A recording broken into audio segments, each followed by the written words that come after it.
Hello friends, welcome to my channel Jackie Pathshala. आज जैसा कि आपको मालूम है, हम सागर संभाग को कवर कर रहे हैं। सागर संभाग में हम सागर, दमोह, छतरपुर और पन्ना के बारे में पहले ही वीडियो डाल चुके हैं। आज के इस वीडियो में हम बात करेंगे टीकमगढ़ ज़िले के बारे में। तो शुरू करते हैं।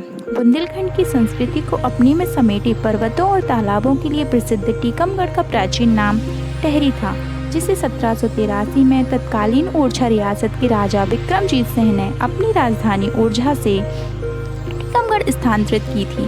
टीकमगढ़ को बुंदेलों की शौर्य भूमि के नाम से भी जाना जाता है। तो आइए जानते हैं महत्वपूर्ण प्रश्न जो कि टीकमगढ़ से मध्य प्रदेश और अन्य प्रतियोगी परीक्षाओं में पूछे जाते हैं।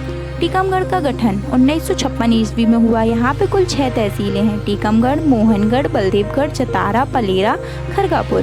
टीकमगढ़ में नदियाँ जामनी, धसान, पहुँच नदी को ही पुष्पवती नदी के नाम से जाना जाता है। टीकमगढ़ को स्पर्श करने वाला राज्य उत्तर प्रदेश, स्पर्श करने वाले जिले छतरपुर और निवाड़ी। टीकमगढ़ जमदान नदी के किनारे स्थित शहर है। ये प्रश्न इम्पोर्टेंट है कि टीकमगढ़ किस नदी के किनारे बसा हुआ है, तो यह जमदान नदी के किनारे बसा हुआ है। टीकमगढ़ का नाम भगवान कृष्ण के अन्य नाम टीकम के नाम पर पड़ा है। याद रखना दोस्तों कि भगवान कृष्ण के नाम पर टीकमगढ़ का नाम पड़ा है। टीकमगढ़ बुंदेलखंड के पठार का हिस्सा है। यहाँ पर बोली और संस्कृति दोनों ही बुंदेली हैं। आइए जानते हैं टीकमगढ़ की कुछ हस्तियों के बारे में। इनको तो सभी जानते हैं। मध्य प्रदेश की पहली मुख्यमंत्री सुश्री उमा भारती। इनका जन्म 3 मई 1959 को हुआ। मध्य प्रदेश की पहली मुख्यमंत्री सुश्री उमा भारती टीकमगढ़ से ही निर्वाचित हुई थी। इसके साथ 2017 से 2019 तक केंद्र में भारत की जल संसाधन और गंगा सफाई मंत्री रहीं।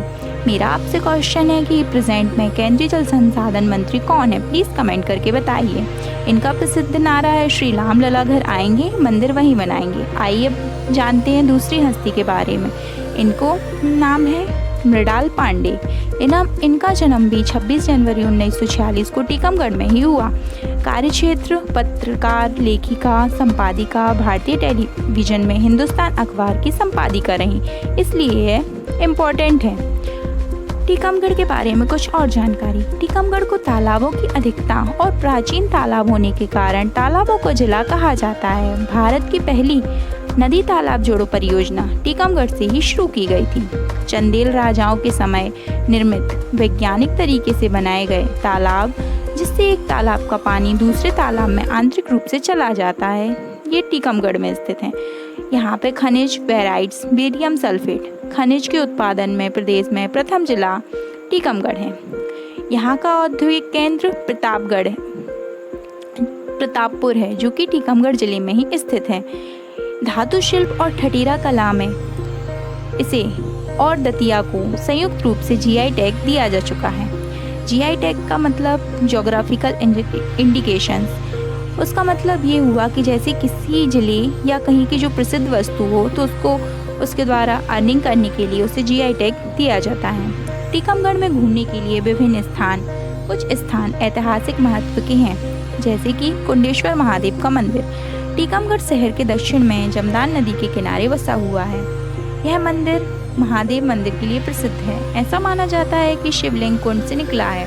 इसके दक्षिण में सुंदर पिकनिक स्थल है, जिसे वैरीघर के नाम से जाना जाता है, और उषा वाटरफॉल के नाम से जाने वाला एक सुंदर झरना है। कुंडेश्वर में सालाना 3 बड़े मेले लगते हैं। संक्रांति के अवसर पर पौष माघ जनवरी में आयोजित होता है, दूसरा बसंत पंचमी के अवसर पर, और तीसरा कार्तिक एकादशी नवंबर के महीने में आयोजित किया जाता है। दूसरा पर्यटन स्थल मड़खेरा का मंदिर टीकमगढ़ शहर के उत्तर पश्चिम में स्थित एक छोटा सा गांव लगभग 20 किलोमीटर की दूरी पर है। इस स्थान का महत्व इसके प्रसिद्ध सूर्य मंदिर में निहित है। यह प्रवेश द्वार पूर्व से है। सूर्य की मूर्ति को यहाँ रखा गया है। गांव के हित का दूसरा मुख्य उपदेश पहाड़ी की चोटी पर विंध्यवासिनी देवी जी का मंदिर है।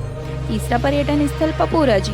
यह प्रसिद्ध जैन तीर्थ स्थल है, जो बड़ी संख्या में जैन श्रद्धालुओं को आकर्षित करता है। टीकमगढ़ का चौथा पर्यटन स्थल टीकमगढ़ टेहरी किला, जो कि अत्यंत सुंदर और मनमोहक है।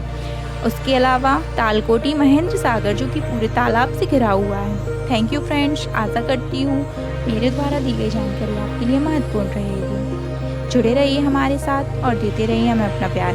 आप जितना इस चैनल को लाइक और सब्सक्राइब करेंगे, हमारे द्वारा इस बार उतनी ही पेड़ लगाने का लक्ष्य है। Thank you friends.